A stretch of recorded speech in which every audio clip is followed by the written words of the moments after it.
வணக்கம் சகோ. இன்னைக்கு ஹவுஸ் ஆஃப் த டிஸ்அப்பியர்ட் அப்படிங்கிற படத்தை பற்றி தான் பார்க்க போகிறோம். படத்துடைய ஸ்டார்டிங்கில் ஒரு பேய் படம் மாதிரி தூரத்தில் ஒரு வீடை கட்டுறாங்க. அந்த வீட்டில் ஒரு லேடி அடிபட்டு மயக்கத்தில் இருக்காங்க. அவங்க தான் நம்ம படத்தோட ஹீரோயின். ஹீரோயின் இப்போ மயக்கத்திலேருந்து திடீர்னு கண் விழிச்சு எழுறாங்க. வீட்டில் ஏதோ ஒரு விஷயம் தப்பாக இருக்கிறதா ஹீரோயினுக்கு தெரியுது. அதனால் ஒரு கத்தி எடுத்துக்கிட்டு வீட்டோட பேஸ்மெண்ட்டுக்கு போகிறாங்க. அந்த இடத்துல ஹீரோயினோட பையன் கத்துற மாதிரி சத்தம் கேட்குது. உடனே அவங்களும் போய் பார்க்குறாங்க. போய் பார்த்தா அந்த இடத்துல ஹீரோயினுடைய ஹஸ்பண்ட் இறந்து கிடக்கிறாரு. அவரை யாரோ கத்தியால் குத்திருக்காங்க.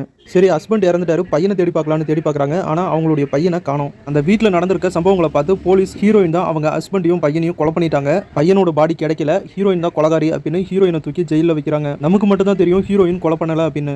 ஹீரோயின் ஜெயிலே இருக்காங்க. வருஷங்கள் உருண்டோடுது. இப்போ ஹீரோயினுக்கு வயசாயிருச்சு.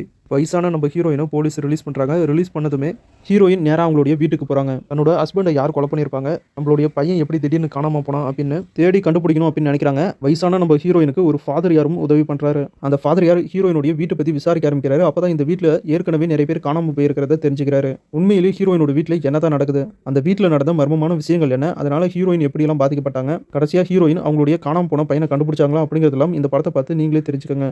படம் ஸ்டார்டிங் கொஞ்சம் ஹாரர் மூவி மாதிரி எடுத்துகிட்டு போனாங்க. நடுவுலலாம் ரொம்பவே லேக் அடிக்கிற மாதிரியே இருந்துச்சு. ஆனால் படத்துடைய எண்டுக்கு வர இந்த படம் ரொம்பவே சுவாரஸ்யமாக இருந்துச்சு. இந்த படத்துடைய கடைசியில் அந்த கிளைமேக்ஸ் ட்விஸ்ட் எல்லாம் வேற லெவல். படத்துடைய ஸ்டார்டிங் கொஞ்சம் சுமாராக இருந்தாலும் போக போக படம் ரொம்பவே சூப்பராக இருந்துச்சு. அந்த கடைசி கிளைமேக்ஸ் ட்விஸ்ட்டுக்காகவே இந்த படத்தை ஒரு வாட்டி ட்ரை பண்ணி பார்க்கலாம். டோட்டலாக சொல்லணும்னா உங்களுக்கு வித்தியாசமான படங்கள்லாம் பிடிக்கும்னா கண்டிப்பாக இந்த படத்தை ஒரு வாட்டியாச்சும் ட்ரை பண்ணி பாருங்க. அதுவும் நான் சொன்ன மாதிரி இந்த படத்துடைய கிளைமேக்ஸ் ட்விஸ்ட்டுக்காகவே இந்த படத்தை கண்டிப்பாக பார்க்கலாம்.